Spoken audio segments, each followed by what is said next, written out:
ಇನ್ನು ನರೇಂದ್ರ ಮೋದಿ ಸರ್ಕಾರದ ವಿರುದ್ಧ ಸಿದ್ದು ಸರ್ಕಾರ ಸಮರ ಸಾರಿದೆ. ಕೇಂದ್ರದ ವಿರುದ್ಧ ಇಂದು ರಾಜ್ಯ ಸರ್ಕಾರ ಪ್ರತಿಭಟನೆ ಮಾಡುತ್ತಿದೆ. ಮನರೇಗಾ ಹೆಸರು ಬದಲಾವಣೆಯನ್ನು ಖಂಡಿಸಿ ರಾಜಭವನ ಚಲೋ. ಇಂದು ಕಾಂಗ್ರೆಸ್ ಸರ್ಕಾರದಿಂದ ಫ್ರೀಡಂ ಪಾರ್ಕ್ ಟು ರಾಜಭವನ ಚಲೋ. ಮಹಾತ್ಮ ಗಾಂಧಿ ಮನರೇಗಾ ಯೋಜನೆ ಉದ್ಯೋಗ ಖಾತ್ರಿ ಯೋಜನೆ, ಅದು ಬಡ ಯುವಕರಿಗೆ ಉದ್ಯೋಗ ಸಿಗಲಿ ಅಂತ ಹೇಳಿ ಕಾಂಗ್ರೆಸ್ಸಿನ ಆಡಳಿತಾವಧಿಯಲ್ಲಿ ತಂದಂತಹ ಒಂದು ಯೋಜನೆ. ಅದರ ಹೆಸರನ್ನ ಮರುನಾಮಕರಣ ಮಾಡಿದ್ದು ಮೋದಿ ಸರ್ಕಾರ, ಅರ್ಥಾತ್ ಈ ದೇಶದ ಭಾಜಪ ಸರ್ಕಾರ. ಅದಕ್ಕವರು ಬೇರೆ ತರಹದ ಕಾರಣಗಳನ್ನು ಕೊಡ್ತಾರೆ. ಕಾಂಗ್ರೆಸ್ನವರು ಅದಕ್ಕೊಂದಷ್ಟು ಕಾರಣಗಳನ್ನು ಹುಡುಕಿದ್ದಾರೆ. ಪ್ರತಿಭಟನೆಯಲ್ಲಿ ಭಾಗಿಯಾಗಲಿದ್ದಾರೆ ರಾಜ್ಯದ ಮುಖ್ಯಮಂತ್ರಿ ಮತ್ತು ಉಪಮುಖ್ಯಮಂತ್ರಿ ಮತ್ತು ಕಾರ್ಯಕರ್ತರು, ಸ್ಥಳೀಯ ಕಾಂಗ್ರೆಸ್ ನಾಯಕರು. ಕಾಂಗ್ರೆಸ್ ಪ್ರತಿಭಟನೆಯಲ್ಲಿ ಸಾವಿರಾರು ಕಾರ್ಯಕರ್ತರ ಭಾಗಿ ನಿರೀಕ್ಷೆ.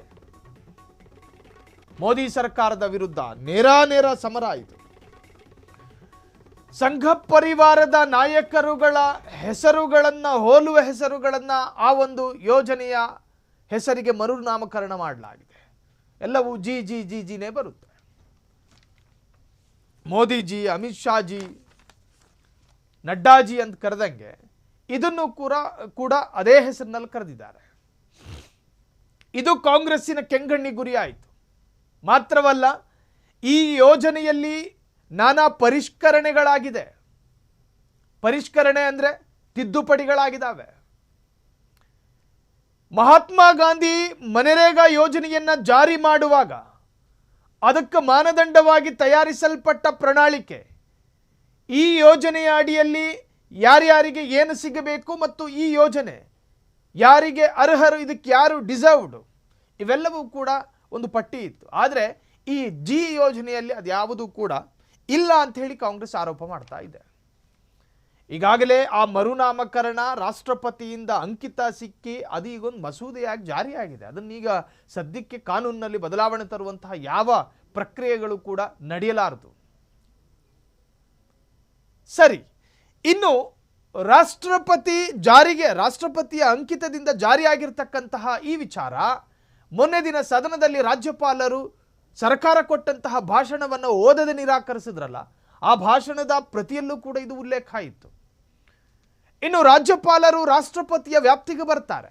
ರಾಷ್ಟ್ರಪತಿಗಳೇ ಅಲ್ವಾ ರಾಜ್ಯಪಾಲರ ಆಯ್ಕೆಯಲ್ಲಿ ಪ್ರಮುಖ ಪಾತ್ರವನ್ನು ವಹಿಸೋದು. ಹಾಗಾಗಿ ರಾಷ್ಟ್ರಪತಿ ಅಂಕಿತ ಹಾಕಿದಂತಹ ಈ ಯೋಜನೆಯನ್ನು ನಾನು ಯಾಕೆ ವಿರೋಧ ಮಾಡಲಿ ಅನ್ನೋ ಅಭಿಪ್ರಾಯಕ್ಕೆ ರಾಜ್ಯಪಾಲರು ಬಂದರು ಏನೋ.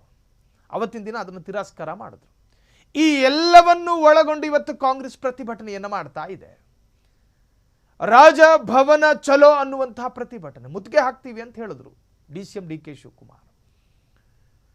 ಪ್ರತಿ ಜಿಲ್ಲೆಯಲ್ಲೂ ಕೂಡ 5 ಕಿಲೋಮೀಟರ್ ದೂರದವರೆಗೂ ಪಾದಯಾತ್ರೆಯೂ ಕೂಡ ನಮ್ಮದಿದೆ. ಬೆಂಗಳೂರಿನಲ್ಲಿ ಸಾವಿರಾರು ಕಾರ್ಯಕರ್ತರನ್ನು ಒಳಗೊಂಡ, ಕಾಂಗ್ರೆಸ್ಸಿನ ಬೆಂಗಳೂರು ನಾಯಕರನ್ನು ಒಳಗೊಂಡ ಒಂದು ಪಟಾಲಂ ಇವತ್ತು ರಾಜಭವನವನ್ನು ಮುತ್ತಿಗೆ ಹಾಕುತ್ತೆ. ರಾಜಭವನ ಮುತ್ತಿಗೆ ಈಗಾಗಲೇ ಬಿಗಿ ಪೊಲೀಸ್ ಬಂದೋಬಸ್ತ್ ಕೂಡ ಏರ್ಪಾಡಾಗಿದೆ. ಇವತ್ತು ಬೆಂಗಳೂರಿನಲ್ಲಿ ಮಾತ್ರ